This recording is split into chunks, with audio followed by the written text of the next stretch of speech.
Have you grown up and stopped looking underneath your bed for monsters? Well, I'm about to reignite your fears and let you know that somebody might be hanging out in your inbox. At M2 Technology, we're on a mission to make IT accessible to everyone. Join us on our journey to demystify the ever-evolving world of business technology. Are you ready to get unplugged? Welcome back to IT Unplugged. I'm Brandon. And I'm Mike. Mike, let's talk a little bit about one specific product today. This product is actually something that we're like on the cusp right now of making it like a requirement for customers that we work with. And there's only a specific handful of products that we say to work with M2 Technology, you must have these things. And this product that we're talking about today is kind of getting to that point, and it's Office Protect. Mm-hmm. So, just mind breaking down a little bit, like what is Office Protect? Office Protect is a service, a feature set that is stacked with Office 365 licensing. So, like your emails, that enforces a rule set that we create, that we determine. And then also a set of notification rules. So the rule set that it creates, an example of that would maybe be, hey, we're not allowing anyone to, on an extreme end, right? We're not allowing anyone to click on any links that they receive, just a straight HTML link, Mm-hmm. In an email. We're not allowing that to be clicked on our organization. That's extreme, but like you could have it enforce that. And then the alerting side is more so like, hey, Brandon's on vacation in Mexico, so here's a little alert saying that, he logged in. His mail refreshed or, it re-authenticated, right, on your phone. Okay, that's cool. Like, we allow that here, but maybe you wouldn't allow that somewhere else. So it would not it would notify you that it tried to happen, but it would be blocked, or it would notify you saying that it happened, and then, maybe you would want to reach out. Is Brandon on vacation? Oh, yeah, he is. Okay, sounds good. Maybe you don't frequently find yourself in Nicaragua, but we see that there's a notification that there was an attempt to log in from Nicaragua, right? We're like, okay, hey, that's not Brandon, right? So it sees that before someone is logged in. Yeah. Or depending on how you have it set, in real time when someone is logging in, right? Like let's say you have multi-factor and you approved it, they logged in. Okay, well, then at least we know that, so we can stop it. Yeah. And first off, I like what you're talking about here because it's something that, like M2 Technology, I feel like is specifically accustomed to use something like this because it requires responsiveness. Yep. And almost like, the tool is great. It has to be configured right. But then it's also like, hey, we're getting notified. It's not always the best for people when you set something up and it's like, nope, it won't let you do it. You know what I mean? Yeah. Like one of those rules. But if you can set it up and say, hey, we're going to respond when we get this notification because we check our emails and we monitor your accounts, it's a really awesome tool to prevent something from happening. Yeah. Sometimes you get pushback on like new tools and different things like that. I will say Office Protect is incredibly cheap. But one of the things that I might hear doing sales stuff is, all right, wait, we're using Microsoft. It's a huge company. Why do I need an add-on? Like, isn't their mail secure enough as it is? Well, you deployed our 365, right? Yeah. It should be safe. Hey, we have multi-factor on everyone's accounts, which is great. Office a product like Office Protect coupled with multi-factor for 365 is setting you up for success. That's amazing. But even if everything is deployed correctly and you trust your employees and your employees are smart individuals, things happen, and we've seen that. Time and time again, you see somebody that's like, hey, we got a notification that Brandon logged in Venezuela. That's kind of strange. Is he on vacation? No, definitely not. Oh, also we got notified that he tried to make a rule that redirects all mail into RSS feeds folder. That's weird. Okay. You know what I mean? So let's pause there for 1 second. What are these rules when it comes to emails and different things like that? Because a lot of tech savvy people out there probably aren't using rules. Yeah. So like what is that and why should someone care? So rule set in 365, rule set in Outlook, right, or whatever, right? If how you would use it not maliciously, you have an alert that comes through every morning from some network attached device, right? Like, here's a report. Maybe you don't really care about it, or maybe you do, but you want it to be put in a folder. So if you don't care about it, right, you're like, okay, I'm going to have this automatically delete itself just so I don't see it. Like, it's annoying. I can't unsubscribe from this. Now it's done. Here's a rule that handles that from a mindset of you do want to see this thing, but you want it filtered out of your inbox. Maybe you make a folder that's like Brandon's morning report, right? So, okay, anytime that something comes through from this sender that fits this criteria, it puts it into Brandon's morning report. So then in the afternoon, you always go check your reports, but they're in their own little folder already. You don't need to go move them around. That would be a good use of it. Yeah, and only people are going to use good uses. So. Yeah, of course. Yeah. So a malicious use, which this is typically if someone is to gain access unauthorized to someone else's 365, normally a few things happen immediately. First is there'll be a rule. Normally there's a redirect rule that's made to sneakily redirect mail. So that's a bad use of a rule. A lot of times they have like naming convention that wouldn't make sense. So you have to name the rule, right? So in your case, maybe you'd name it like Brandon's morning report rule or like Brandon's morning report. And then it's fairly cut and dry. But a lot of times these are a single letter or it's just like gobbledygook, right? Yeah. Like ASD 731, right? And that's the rule name, or just the letter C. And normally what it is all incoming mail. So everything redirect to junk or redirect to RSS feeds or redirect to just a folder that already exists. Yeah. So then there's very little interaction. If someone, you see a new folder pop up in your inbox, that's weird. Like, what's in here? That's kind of strange. I didn't make that. But if it's happening in the background and it's going to a folder that you already have and you just ignore, right? Because it's always there. Sure. Very sneaky. Then the wrongdoer would be looking through mail without you knowing, right? So looking for maybe there's financial information, or maybe you happen to deal with a lot of vendors and you're sending payments. Whether they're sending payments to you or you're sending payments to them, they could intercept that, and then kind of, since they're logged in as your mail, they're acting as you, right? And, oh, hey guys, we changed our bank account actually. Strangest thing. This is our new bank account information. Or, hey guys, instead of sending us a paper check, like, we'd really appreciate it because for end of month here, if you guys could do an ACH. Oh, that's weird. We've always just sent the check, but it's 2025. Sending checks is kind of lame. So yeah, let's do something different. And then that money that they send then, right? We're just walking through the whole process. The money that they sent is not actually going to Brandon. It's going to someone else. That's interesting, because what I think of, okay, how often do you go into your sent email and look at something like that? Like, oh, let me jump into my sent and see the ones that were sent out. So there's not always, let's say Office Protect isn't there. There's not something that's going to be in place that is, or something that's always going to alert you that something like that was sent. Yeah, like something that's there. So if you just have Microsoft in place and someone actually got in, it's definitely a possibility that. And the other scary thing is people are lying in wait for an opportunity. Right. And we've seen this with accounts that we've actually taken over. Just because access happened today, nothing might happen. Maybe there's a rule in place, but maybe there's not. Maybe it's someone or it's something, right? Like maybe it's a piece of software or whatever that's monitoring mail, watching for something to mention bank account or something to mention payment, right? Then when that happens, then they kind of jump into play and maybe they redirect that conversation. Yep. And then have this whole sidebar in the background conversation with a real person, but a wrongdoer. The three most common types of alerts that we see or that we respond to typically are an attempt to log in or a login in some cases, a rule creation, typically after a login, right? Or there's a whole set of admin things that it's watching for. So if we take over someone and we activate Office Protect for them and build out our rule set, it notifies us of things that maybe we would have missed. So, hey, there's kind of a lot of admins on this 365 account. Hey, there's 50 users. Sounds good. Everybody's doing their thing. But there's 6 admins. Maybe check into that. Here's the admins, right? It's just another set of eyes for you that's all automatic and to assist totally in the background. So then if that's needed, oh yeah, each one of our department heads is an admin. That seems strange. Why is that? Maybe we definitely would recommend that not being the case, and then kind of modify it from there.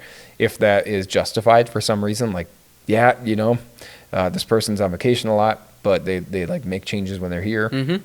This person has a power struggle, so like they need to have what this person has. The power struggle. Yeah, it's just like sounds like someone specific. No, not at all. And then hey, this person is in fact like part of the IT team, and we want our whole IT team to all be admins. They can all make changes the same, mm-hmm. And there's 3 of them. Okay, hey, this organization actually does need to have 6 admins, and then we have an account too. Yeah. All right, that makes sense. But there's precept, like defining factors that we've settled on here that, okay, hey, 3, that's a normal, but mm-hmm. like a safe amount of admins.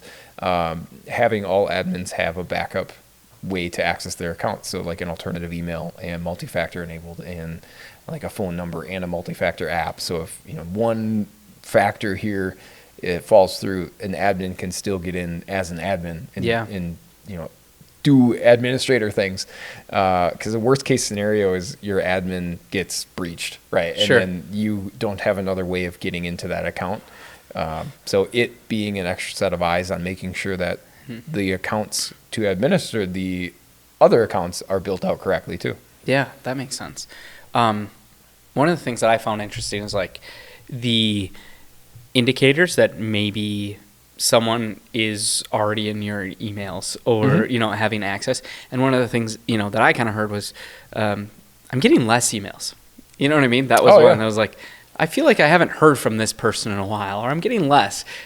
Why is that an indicator? Then you go searching for it. Yeah. So that would be a direct result of a rule, right? So mm-hmm. if you and I are talking about a real estate deal, that's what trips their interest in this, right? And you have a wrongdoer laying dormant for X amount of time. But as soon as we start talking about payment, right? Mm-hmm. And then we're like, man, Brandon kind of flaked. We were talking about this deal. I was going to be buying this property from him. And, I see him Thursday. I'll just talk to him then, right? Hey, what happened to that message you sent me, right? And you're like, what are you talking about? Mm-hmm. We're sending payment today. Like maybe you're trying to rush me into payment. Like chill, bro. And you're like, no, I never saw anything with that. So then you go searching, right? You're like at Brandon, right? You're looking through your mail and you're like, well, here's all this stuff. It's, it's sitting in sent. That's weird. I didn't send anything to him. So that would be an example of that rule. And that's what we want to avoid. Mm-hmm. We want to avoid the fact when someone, it's already too late then, right? Like somebody's already in your account, they're watching, they got their fingers and everything. That's what Office Protect does. It alerts you of that beforehand. Yeah. Once again, just a great tool that's kind of like can be put into that toolbox and kind of be added on at a pretty reasonable price. Once again, there's other things that this can do as well, right? So what about like phishing emails and stuff like that? Does it prevent these, or is there certain rules that can be put in place that make it so maybe less phishing emails come through, or when one does, it's like a little bit of a notification like, this might be iffy? So Office Protect, yes, but you're working on an environment that ideally is already running proper DNS records in place, right? So we could talk about that for its whole own episode here, but let's assume that customer already has proper DNS in place, right? So they have SPF, they have DKIM, DMARC, mm-hmm. everything's happy, perfect. Then you layer Office Protect on top of it. You see an influx of mail and junk, right? But they're coming from Brandon Roberts, m2@gmail.com. You're sending something to me. So if enabled, you'd have a little flag on top, right? Like a lot of times people see that with the external tag. External, be careful. Yep. Right? So like you can turn that on also. It's just normally people don't really like that, especially if you do a lot of external communication. Sure. Like think you or I, right? Like 95% of our emails is external. So we could turn it on, but then it almost just becomes something you ignore. Yeah, you're never gonna. That's a really good point. You're like, oh yes, it does make everything's sense. external. Yeah. So then the first 2 seconds of you looking at mail for every single piece of mail is like, right, ignore that. Okay, yep, start reading message. Yeah. So kind of useless. So a lot of times people like to keep that turned off. First of all, second, the flag then would say something like, hey, maybe keep a really close eye on this. Kind of suspicious because it looks like it's coming from someone on your organization, but it's actually coming from someone off of your organization. So in the event of you actually having a Gmail that's Brandon at m2 brandonm2@gmail.com. Maybe you have that for marketing or something. So, okay, that's actually you. But maybe it's a wrongdoer who's trying to spoof you, you know, or spoof me, right? Saying, hey, this is Brandon. You know, I'm at the store right now. I don't have my card info. Can you send me some credit cards, you know, or whatever, right? Yeah. It's alerting you of that. Yeah, I think that's just as somebody that like manages our website and lead forms, like people in general, even if you don't have Office Protect, whatever it is, like look at who's sending it and the domain, because people are buying up domains for companies that are large that look just like the domain. So we get all the time like, hey, will you participate in this RFP? We need 50 computers. And it's from a company that's maybe in Michigan. And if the company's a real company. Yeah, like a real company. And on top of that, they use the name of the procurement manager. Yeah. So if I go on LinkedIn and I look up Andy Hall from doorway.com, it says Andy Hall, but then it'll say like doorwayinc.com. Doorway Manufacturing. Yeah, or something really small like that. And you know what? They did their work, right? Like they found the procurement manager. They reached out to somebody that actually wants the business. You know, of course I want to sell 50 computers. They're a local place, or whatever, right? They're not just somewhere, you know, in Canada, and, you know, whatever. Yeah. So then I go in and I use my sales tools, and I'm like, all right, if I was reaching out to this company, what's the actual domain? Because it's not always publicly listed, and I find out, and I'm like, oh man, this stinks. Like fake lead. First off, we're not going to make any money, and second off, they're going to ask us waste of time. Waste of time. Then we're looking for that information. Also, not saying that they are breached, right? But like fingers point to perhaps there's something that's going on or underlying issues. Maybe they aren't currently, but they were in the past, or maybe they are currently and they don't know it or something, right? Because they're connecting the dots so much so that a lot of times they even have the correct signature. Yeah. You know, like that's actually Andy's signature. Yep. So yeah.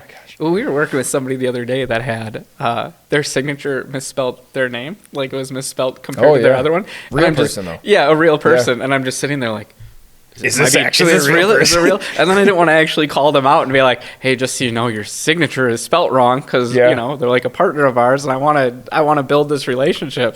But I'm sitting there. It took me a long time and a lot of research to be like, okay, they just misspelled their signature. Yeah. I think we're safe.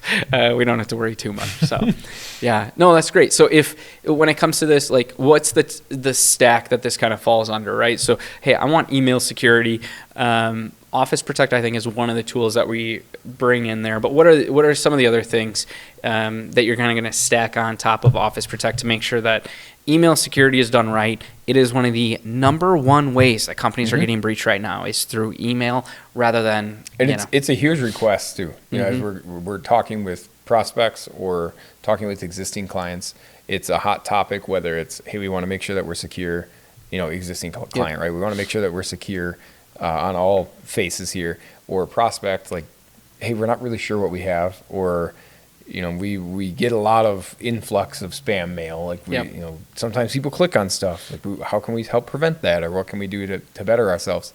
I mentioned DNS before. DNS and a properly configured 365 admin center is number one, right? Because I mean, if you put all these cool tools in place and multi-factor and everyone is known to watch for this junk coming in, but you don't have any proper DNS entries and you don't necessarily have really good 365 admin center hygiene, it can only do so much, right? So first, make sure you got all of your DNS records in place, the proper SPF, the proper DKIM, DMARC, everything is enabled and linked back to your domain.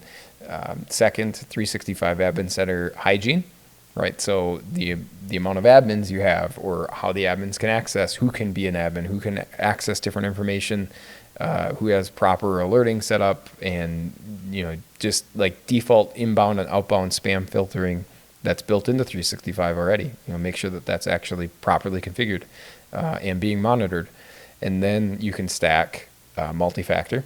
So multi-factor is built into 365, but use the multi-factor for the individuals. Have it go to their phone. Don't have it all go to Brandon's phone because it's really convenient, but everyone's is going to Brandon's phone. The company phone that everybody just keeps hitting yes on. No. Like, it sounds good. Somebody's logging in. Like, I don't know who. Yeah. Bill's at home today. It's probably Bill, right? Like, no, Bill's not at home today. then Office Protect to enforce the rule set, which is very important. If a rule tries to get changed, or a setting tries to get changed that's outside of what you've selected to be allowed or not allowed, it notifies you, and then also changes the setting back, right? Yep. So that's really important. And then obviously the notifications that we just talked about. So, hey, someone's trying to log in as you, or hey, someone's trying to log in as, one of your clients, Yep. or did log in. Hey, there was approved multi-factor attempt. They did log in. And as strange as that sounds, you're like, we have multi-factor enabled and we have all of these rules and everything. Like, how could it ever happen? It If happens. I'm sitting at home, I know I'm not logging in a different country, right? But it occasionally happens. Something slips through and you're saying, hey, I'm waiting for this PDF from this vendor. A spoofed PDF comes through and it asks you for login, right? And you're like, oh man, I hate when it does this. It's so annoying. Yep. I can't believe, and then we got to do multi-factor too, and you type it in, whatever, and you're like, and the PDF's broken? Are you joking me? Yeah. Like, now I got to ask him for a new PDF. It's Adobe. It probably wants an update. Like, nope, it wasn't actually broken. It was a fake PDF, and it was a spoofed login page. And wait, why would a PDF ask you for a 365 login? Yeah. That doesn't make sense, right? So, and it just. But you're not thinking about it. You know what I mean? You've got to get your job done. It's Friday. It's 3 p.m. You want to go home. The weather's nice. It was crappy yesterday, but it looks like it's going to be good this weekend. And you're like, no, my PDF's broken. Yeah. It happens. Even the people that just hit yes because they're doing something else. And Yep. they're like, oh shoot, did I just hit yes on my MFA? It's we make it so easy sometimes where it's like yes and no. And it's like, oh man, that was so easy Half to the hit screen's yes. red, half the screen's green. Yeah. Like a 50-50 shot here.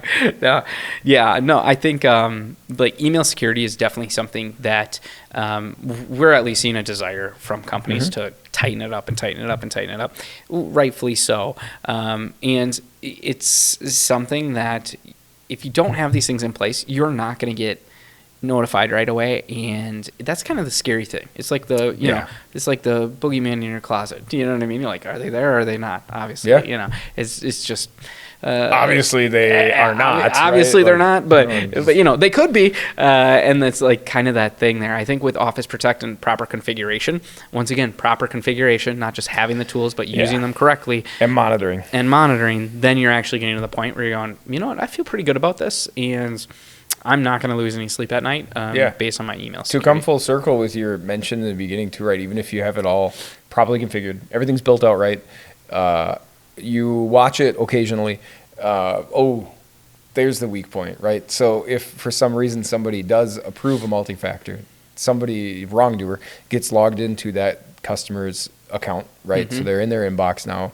Maybe we even did receive an alert saying that a weird rule was created, all mails being redirected, but nothing happens on the provider's end. That's still on the MSP then, or that's on us, right? To have responsiveness and reaching out and being proactive with that, getting ahead of it. Hey, we're just going to kill the account, and then we're going to reach out to them to just stop it in its tracks. Because if you're trying to get somebody on the phone and that takes 20 minutes, then that's 20 minutes that somebody was in the account, doing whatever. Right. So it definitely falls on the provider to be able to be very responsive. I got to call you out because the other day I was part of an email chain that was like it was a minute by minute play from when we got the Office Protect to the remediation, receiving alert, killing account, then finally getting a hold of somebody, because that's people, and that was actually a really good example of, it was at the end of a day and they did have multi-factor, they approved it. Hey, I'm trying to get this thing and it didn't work, and like kind of seems suspicious, but like I am waiting for this thing. I don't know, it's kind of weird, but and then I went home.